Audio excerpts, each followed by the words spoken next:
Queridos alunos e alunas, na aula de hoje iremos estudar a biologia celular, ou citologia, ou biologia celular. Citologia, palavra que vem do grego antigo que significa cytos, que significa célula, e logos, que significa estudo. Portanto, citologia é o ramo da biologia, especializado no estudo das células. Os seres vivos diferem da matéria bruta porque são constituídos de células. Os vírus são seres que não possuem células, mas são capazes de se reproduzir e sofrer alterações no seu material genético. Esse é um dos motivos pelos quais ainda se discute se eles são ou não seres vivos. A célula é a menor parte dos seres vivos com forma e função definidas, morfofisiologia. Por essa razão, afirmamos que a célula é a unidade estrutural dos seres vivos. A célula, isolada, ou junto com outras células, forma todo o ser vivo, ou parte dele. Além disso, ela tem todo o material necessário para realizar as funções de um ser vivo, como nutrição, produção de energia e reprodução. Cada célula do nosso corpo tem uma função específica. Mas todas desempenham uma atividade comunitária, trabalhando de maneira integrada com as demais células do corpo. É como se o nosso organismo fosse uma imensa sociedade de células, que cooperam umas com as outras, dividindo o trabalho entre si. Juntas, elas garantem a execução das inúmeras tarefas responsáveis pela manutenção da vida. As células, que formam o organismo da maioria dos seres vivos, apresentam uma membrana envolvendo seu núcleo, carioteca, ou membrana nuclear. Por isso, são chamadas de células eucariotas, ou eucariontes. A célula eucariota é constituída de membrana celular, citoplasma e núcleo. As células que formam o organismo de seres vivos que não possuem estrutura membrana nuclear, ou carioteca, ou seja, células sem núcleo, são denominadas procariotas, ou procariontes. As células procariotas apresentam parede celular, membrana plasmática e material genético, mas não núcleo. Os seres vivos que são formados por uma única célula, como as bactérias, são classificadas como seres unicelulares. Os seres vivos formados por duas ou mais células, como a própria espécie humana, ou outros seres vivos vistos a olho nu, são denominados seres pluricelulares, ou multicelular. As estruturas principais de uma célula são: parede celular, que atua na proteção da célula, é encontrada nas células procariotas e células eucariotas vegetais. Membrana plasmática, que atua na proteção da célula, dar o formato celular, possibilitar a propriedade seletiva de substâncias e dar a identidade celular, é encontrada em todos os tipos celulares, ou seja, nos procariotos, bactérias, nos eucariotos vegetais, plantas, e nos eucariotos animais. Citoplasma, região aquosa e que dá o volume celular, possui orgânulos citoplasmáticos, organelas, que atuam no metabolismo celular, ou seja, diversas reações bioquímicas necessárias à manutenção da vida da célula. Também faz parte de todos os tipos celulares, procarioto, eucarioto vegetal e eucarioto animal. Núcleo, estrutura que protege o material genético da célula, existe apenas nas células do tipo eucarioto, animal e vegetal. As células sem núcleo são ditas procariotas. Observe a figura abaixo. Nesta imagem, podemos ver um esquema de uma célula eucariota vegetal, célula que apresenta todas as estruturas citadas, como parede celular, membrana plasmática, citoplasma, núcleo, e, dentro do núcleo, o material genético, DNA, ou, também chamado, ADN, que são abreviações do nome ácido desoxirribonucleico. DNA, quando a sigla é de origem americana, e ADN, quando a sigla é abrasileirada.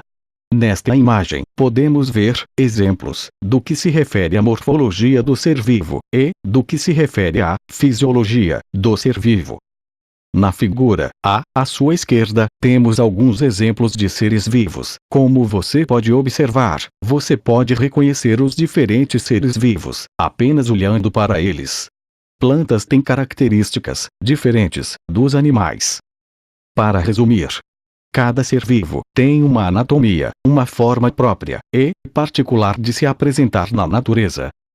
A essa característica de apresentação denominamos morfologia. Na figura B, do seu lado direito, temos alguns exemplos de adaptações, ou seja, de como determinados seres vivos se alimentam ou respiram. De como eles vivem na natureza. Na parte superior da figura B, temos exemplos de carnívoros, como os leões, que são animais adaptados a retirar seus nutrientes à base do consumo de carnes. De onívoros, como os ursos, que são animais adaptados a retirar seus nutrientes à base do consumo de carne ou de plantas. De herbívoros, como os cavalos, que são animais adaptados a consumir nutriente à base do consumo de plantas. E dos seres humanos. Como podemos comer carne e plantas, somos classificados como onívoros. Resumindo, cada ser vivo tem um tipo de nutrição ou alimentação. E, na parte inferior da figura B, temos as adaptações acerca da forma de respiração dos seres vivos. Analisando a tabela, podemos ver. Primeiro, a respiração cutânea. É aquela que se faz através da pele, como os anfíbios. Segundo, a respiração branquial. É aquela que se faz através das brânquias, como os peixes. Terceiro, a respiração traqueal. É aquela na qual os tubos traqueais têm contato direto com os tecidos, como os insetos terrestres. E, quarto, a respiração pulmonar. É aquela que nós fazemos através dos pulmões e sangue. Como nos répteis, nas aves e nos mamíferos. Resumindo, cada ser vivo tem um tipo de respiração. Desta forma, podemos concluir que essas adaptações que os seres vivos possuem para se manterem vivos na natureza é o que denominamos de fisiologia. Níveis de organização ecológica. Didaticamente, para melhor entendermos e estudarmos a biologia, podemos separar seu estudo em blocos distintos. Como dos átomos e das moléculas, estudado principalmente em química. Dos orgânulos e células, estudado principalmente em citologia, conteúdo que estamos estudando. Dos tecidos, dos órgãos e dos sistemas, estudado principalmente em anatomia e fisiologia. Do organismo, das populações, das comunidades, dos ecossistemas, dos biomas e da biosfera, que são conteúdos estudados, principalmente em ecologia. Neste momento, nosso conteúdo principal será as células. Para melhor entendermos os conceitos de células, vamos analisar as figuras abaixo. Na primeira figura, se partirmos de um organismo completo, como, por exemplo, um homem, e começarmos a desmontá-lo, iremos verificar que este organismo, ou homem, é formado por um conjunto de sistemas. Sistemas como digestório, respiratório, excretor, reprodutor, etc. Nesta figura, está apresentado o sistema digestório. Se pegarmos qualquer um dos sistemas que forma este organismo e desmontá-lo, verificamos que cada sistema é formado por um conjunto de órgão. Nesta figura, está apresentado o órgão estômago. Se pegarmos um órgão e desmontá-lo, verificaremos que os órgãos são formados por tecidos. Nesta figura, temos o tecido epitelial. E, se desmontarmos os tecidos, estes são formados por células. Por isso, as células são as menores estruturas morfo-fisiológicas que formam todos os seres vivos, com exceção ao vírus. Na figura inferior, temos uma escola. Podemos fazer uma comparação. A escola como um organismo completo. Se desmontarmos a escola, verificaremos que ela é formada por corredores. Cada corredor, podemos comparar com os nossos sistemas. Cada corredor, ou sistemas, ao desmontarmos, verificaremos que são formados por salas. Ou podemos comparar as salas com nossos órgãos. Cada órgão, ou sala, ao desmontarmos, verificaremos que são formadas por paredes. As paredes podem ser comparadas com nossos tecidos. E cada tecido, ou parede, são formados pelos tijolos. Podemos comparar os tijolos com as nossas células. E, mais uma vez, definimos os tijolos, ou células, como a menor estrutura morfo-fisiológica que forma todas as construções, em alvenaria. Sendo assim, as células são as menores estruturas que formam todos os seres vivos, com exceção aos vírus. O estudo da célula só foi possível após o advento do microscópio. A história da citologia, na realidade, acompanhou a história do microscópio. Na figura à sua esquerda, temos um esquema do primeiro microscópio, em 1595, que tinha como capacidade de aumento da imagem, em torno de 10 a 30 vezes.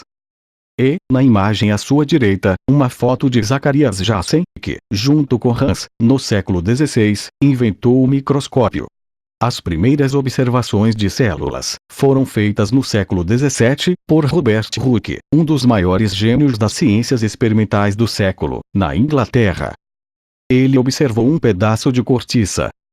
A cortiça, ou também chamada suber, é um tecido vegetal morto. Podemos fazer um breve paralelo entre a evolução das tecnologias no estudo das ciências.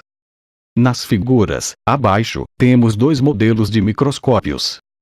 Do seu lado esquerdo, temos o microscópio óptico composto, que tem como capacidade de aumento médio de até 2000 vezes.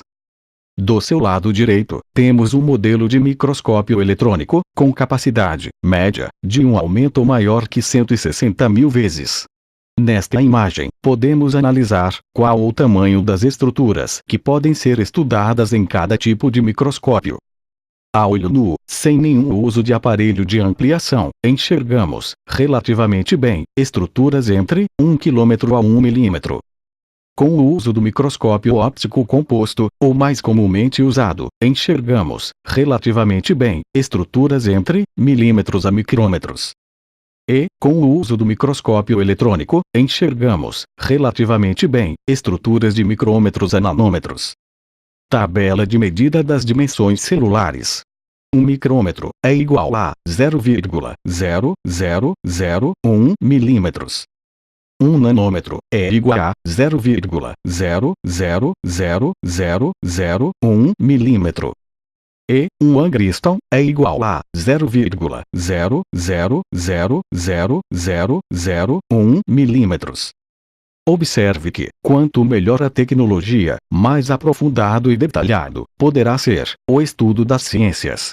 As células podem ter diferentes formatos e diferentes funções em um mesmo organismo. Ao analisarmos esta imagem, podemos verificar que cada célula tem seu próprio formato e diferentes funções. Na primeira figura, temos as células epiteliais, células que formam, por exemplo, a nossa pele. Essas células atuam na proteção do organismo. E elas têm a forma cuboide. Na segunda figura, temos as células do glóbulo branco do sangue, os leucócitos. Essas células, por exemplo, atuam no sistema imunológico, ou seja, promovem a defesa do organismo. Observe que elas são esféricas. Na terceira figura, temos o neurônio. Esta célula faz parte do sistema nervoso, e ela é responsável pela condução do impulso nervoso pelo organismo. Observe que o neurônio tem uma forma estrelada. Na quarta figura, temos uma célula hepática, que fica no fígado. Ela tem como uma de suas funções, promover a desintoxicação do organismo. Observe que ela tem a forma hexagonal. Na quinta figura, temos os glóbulos vermelhos do sangue, chamados de hemácias, ou de eritrócitos. Elas atuam no transporte do gás O2, ou gás oxigênio, e no transporte do gás CO2, ou gás carbônico. Observe que elas têm o formato elíptico, ou discoidal. Na sexta figura, temos as células musculares, que formam os músculos, e têm a forma alongada. Na sétima figura, temos as células conjuntiva, que atuam no suporte dos demais tecidos, e têm a forma ameboide. E, por fim, temos a oitava figura, que é o espermatozoide. Uma célula reprodutora masculina. Tem a forma alongada e, com flagelo, uma espécie de cauda que ajuda os espermatozoides em sua locomoção. Como vimos, as células têm diferentes formas, ou morfologia, e diferentes funções, ou fisiologia. Valeu, queridos alunos e alunas. Até a próxima!